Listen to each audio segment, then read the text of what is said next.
Hello guys, hello आंनि चेनेलाव नोंथांमोनखौ बरायफिनबाय।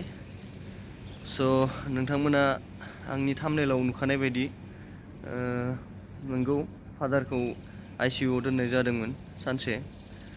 जोबोर माने सिरियास जाथारदोंमोन आरोना। बेमारा मा होननानै बुङोब्ला बेमारा ओरैनो सुगार दंखायो, सुगारा अभार बारायदोंमोन।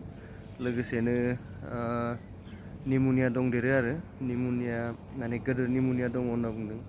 बे निम'नियाया माने नैबे हार्टआव नैबे एक्सरेआव माने बाफबजोबदोंमोन आरोना। बेखौ साफा खालामदों बिसोरो आरो गुजुनाय जादोंमोन। माने बे एक्सरेआव माबा जानायखायनो हार्टआव माबानायखायनो गुजुनायाव एसे माबा जायोमोन आरो गुजुबाय थायो, कफ जमा जानाय बायदि गुजुनायाव खस्थ' मोनो, ओमफ्राय गेजेर गेजेर हां बन्द जानो नागिरो। बिराद सिरियास होनना बुंनांगोन। ओरैनोथ' ICU आव माने नर्मेल माबाखौ सोखाया देलाय। दिनै आं फादारजों नांथाबना थानाया 15-20 दिनसो जाबाय।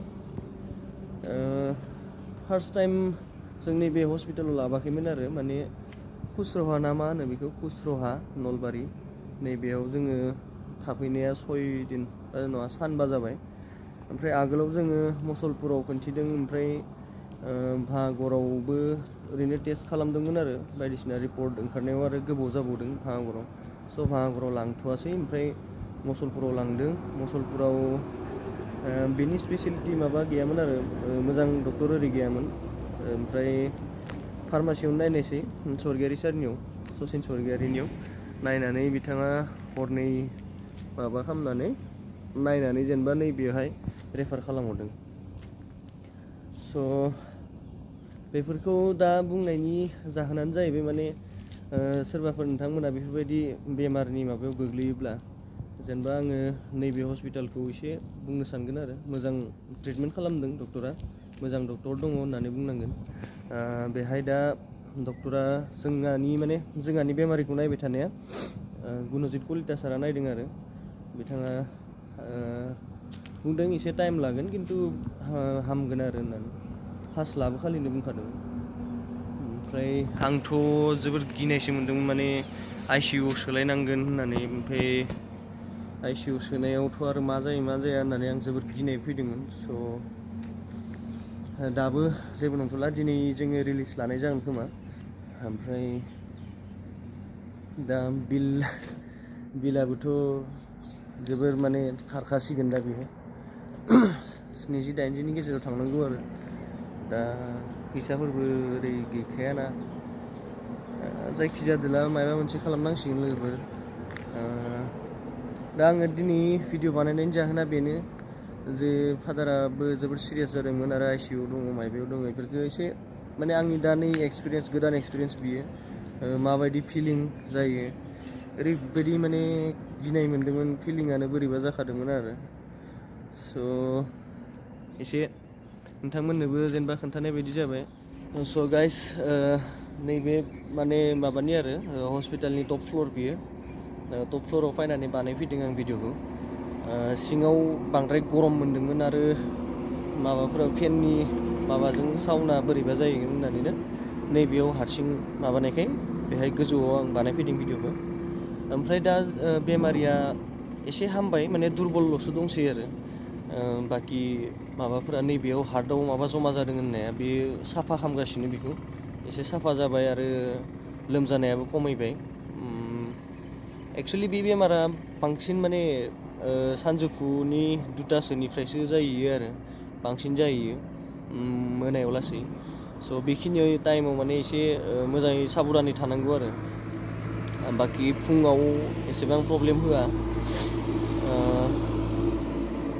दा दिनै रिलिज होयोबा न'आव लांनोसै, न'आव लांनानै मुलिफोर जाहोनानै, माने साराथ' प्रेसक्रिपसन लिरना हरखागोन दा, बे प्रेसक्रिपसनखौनो नायनानै जोङो मुलि जाहोनोसै। ओमफ्राय दुरबला दा जानो हायाखैमोन नालाय, जानो हाबा मोजां जाहैसिगोन दुरबल जानाया। दा जाहोनायाबो एसे प्रब्लेम जाहैयो, मानोना सुगार दङ नालाय, सुगारनि थाखाय बेखौबो मोजां डाइट खालामनांगोन।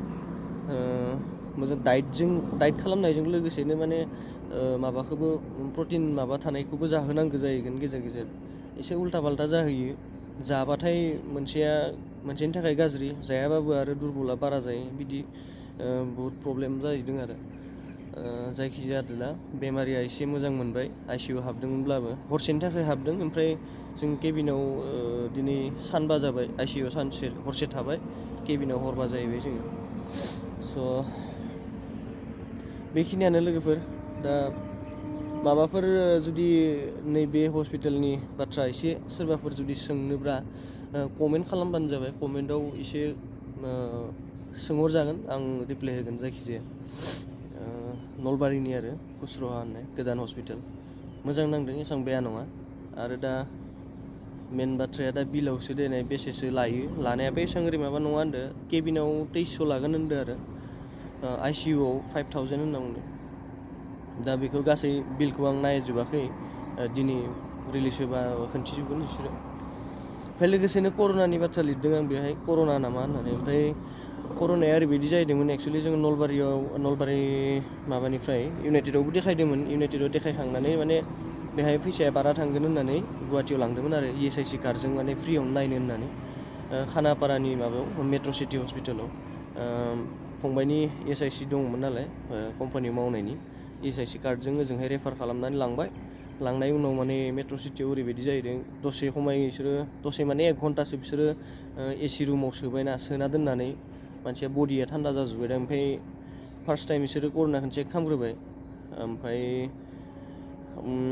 माबा दङ होननानै कर'ना दङ होननानै बुंनानै जोंखौ न'आव गथायहरबाय हम आइसलेटेड खालामनानैबाबो दोनजागोन होननानै मुलि प्रेसक्रिपसन लिरना हरदोंमोन ओमफ्रायथ' जोङो बिदिनो सानबासो नायबाय कर'नाया मुलि जानानै ओरै माने हामगोन खोमा होननानै ओमफ्राय सानबासोआव मानसिया बाराद्राय दुरबल जादों आरोना मेन जाहोना बेनो जाहैदों जोङो कर'नाखौ गिनानैनो माने मानसिखौ बोरैबा दुरबल बानायना लानाय जादों आरो स' माने बिदि कर'ना होननानै रावबो गारसोमना दोना लाबासिनो जेनेबा मोजां ट्रिटमेन्ट खालामनो नाजायो बेखौनो आङो गासैखौबो बुंहरबाय आरो गामिफोरावबो दा गोबाङानो साननो जानो हागौ बिसोरनियाव कर'ना दङ बिसोरनि न'आव हाबजाया बिसोरनि माबाया ओरैबायदि बायदिसिना सानदोंमोन दिनै ओमफ्राय बांसिन आंनो आरो आं गियालासिनो माने दांनाय दुंनाय जायखिजाया मुलि जाहोनाय माबानाय साफा सुफा खालामनाय बेफोरखौ आंनो खालामजोबदोंमोन थेवब्लाबो आरो माबादो मास्क गाननानै ओमफ्राय सेनिटाइजार बाहायनानै बेबायदि मोनसे माबा प्रिकसनखौ बाहायनानै आरो